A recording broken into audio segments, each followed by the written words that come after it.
Checkpoint is now bankrupt. Dude, we're bankrupt. We spent all our money. We have 20s! We thought it'd be really funny if we got 20-inch polished wheels for the Alphard. As many of you noticed, we put the wheels that were on the Alphard on the G, which meant the Alphard's still running its winter setup. Winter's almost over, it's getting warm. Went on Kruber, and yeah, we found some 20s because that's what we felt like the van was lacking, was giant dubs. So much to Moist Boy's dismay, take that, Adam.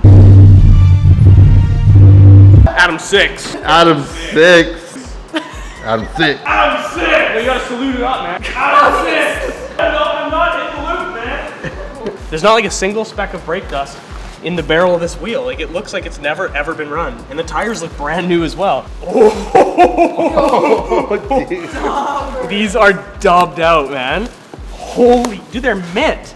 These are brand new. There's not a single imperfection on them. How did we get? They are heavy. They're like 50 plus pounds per wheel for sure. Dubbers! 20 reps, let's go. I don't want to do 20. This has literally never been run.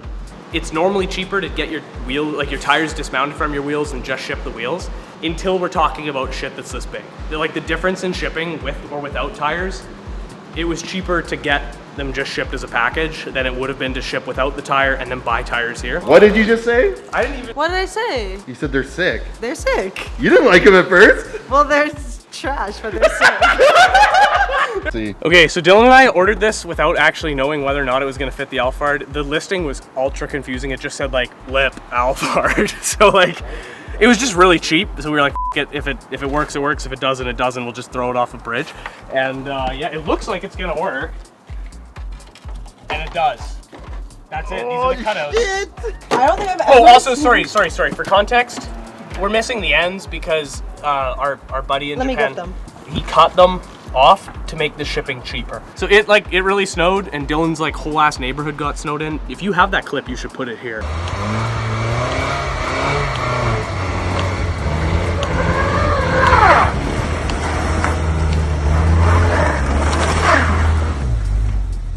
And it blew up the front end. So. Whoops.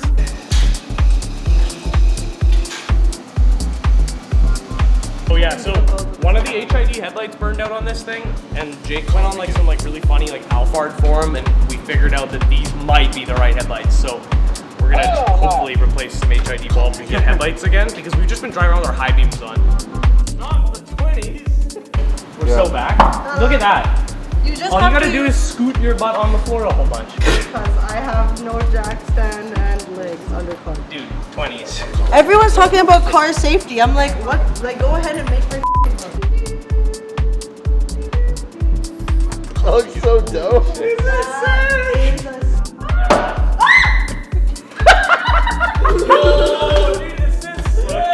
A new torque wrench to the shop. Did not go up behind us. I'm balling. Oh, buddy, you know it, man. Digital torque wrench. That's the way to do it. Where'd right? you get that? Canadian Tire.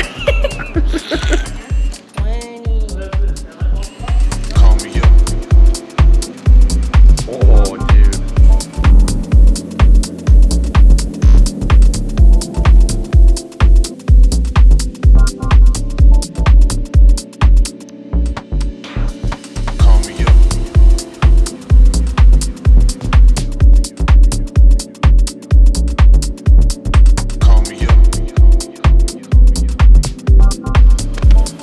Yeah. The van perfectly, they fit it well. It looks good. It rubs a decent bit on the fender liner in the front, but nothing like too rugged. Yeah. Maybe a little bit lower, or maybe one day in the future we'll do air ride. Maybe. Maybe.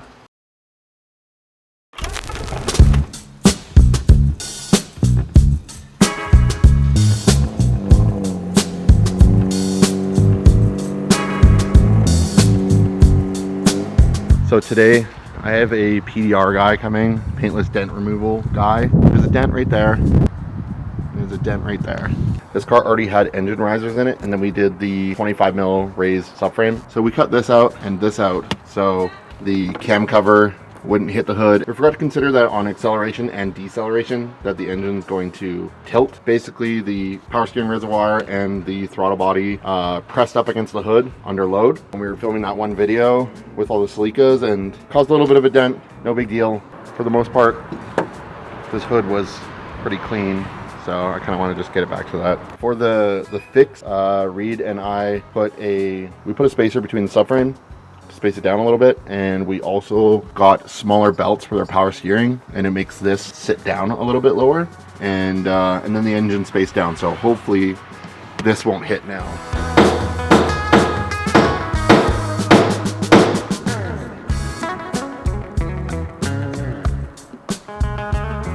All fixed. Thank you, Tan from Dent Vision. Fixing the hood. I'm so stoked. All right, like a woman who's looking for a husband, I've wandered around Home Depot aimlessly. No husbands in sight, but we did get a bunch of wood, which we're gonna get cut. Dylan has lost his damn mind and has bought 1,000 VHS tapes for our warehouse. So yeah, we need to build a shelf for it, because like that, we'll put a picture in here, but like the window is getting ridiculous. Like it was just a mess. Okay. So yeah, we're building a shelf.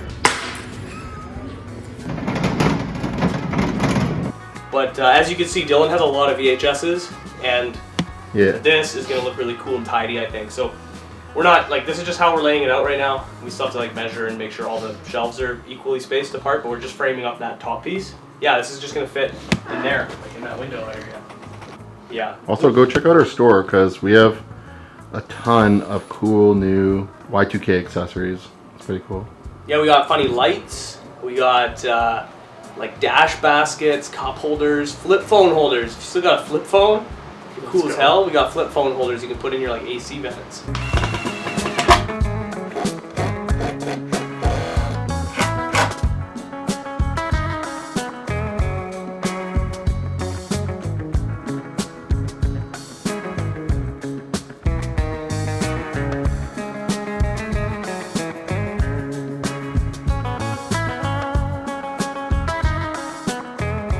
Yeah, that's super OCD, but it looks sweet. It's kind of like funny because like lots of movies that should go together aren't together, and it's purely just based off the color of the box. Yeah. But no, it looks good. It's aesthetically pleasing. Should we go do scooter? Yeah, let's go work on the scooter. Okay. Oh man, there's so much stuff. I know.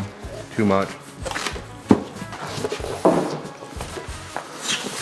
I bought all new plastics for my scooter because summer is coming up and the thing kind of looks like doo-doo. So we're going to swap out all the plastics because a lot of them are broken or cut up to fit, and yeah, it just doesn't look very good, so that's what we're gonna do.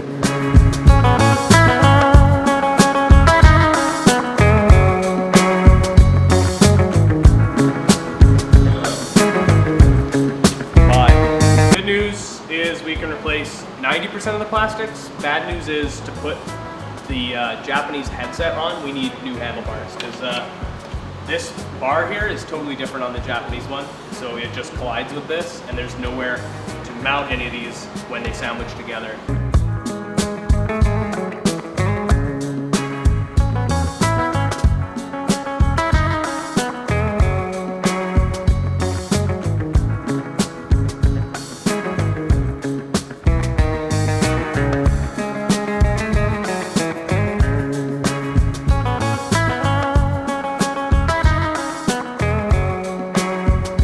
All right, so Dylan's in the process of getting all that stuff from Japan, new handlebars. Yep. And then once those are in, we can do the JDM headset.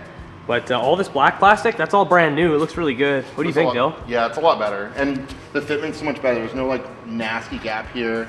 There's no Fred Flintstone's headset anymore. And then this I'm probably just gonna hit it with like a torch. Yeah. Just try and get the color back a little bit. That's a good trick for all these plastics though. Like, yeah, if you hit them with heat, sometimes you can bring some life back to them. I think it works best for black, but I'm sure that same process would work for that purple as well.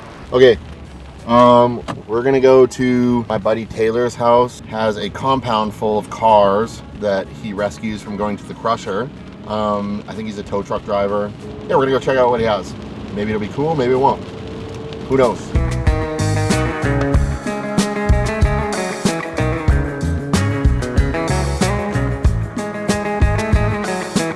IS300, with Koze K1s. Cool little kit on it. Was saved from a wrecker, I think. Same with this one.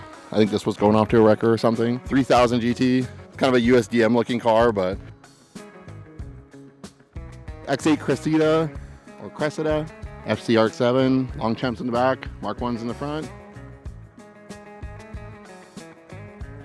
Jesus Christ.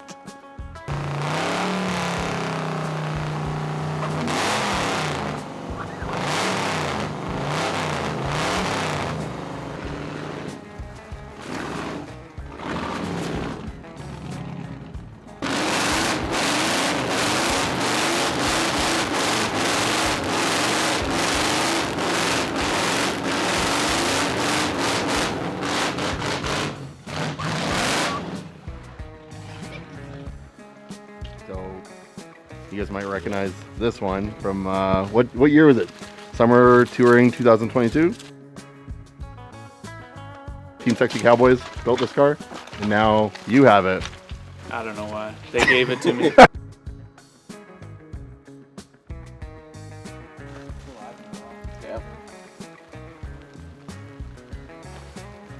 The Adidas livery. So funny.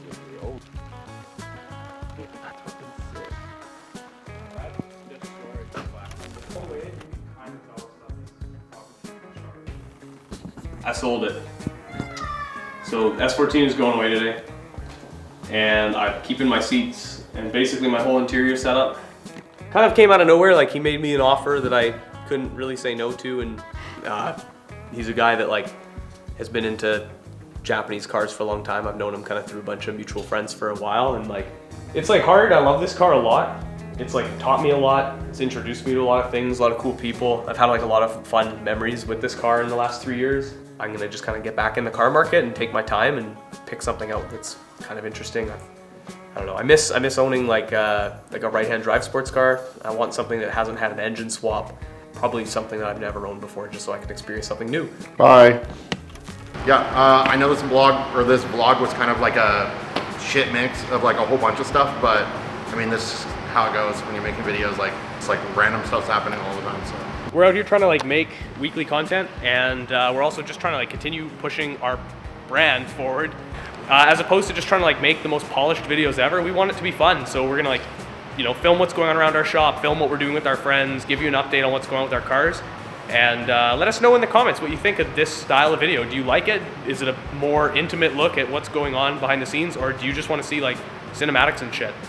But if you've made it this far, thank you so much for watching the video. We really do appreciate the way that you guys support Checkpoint Japan.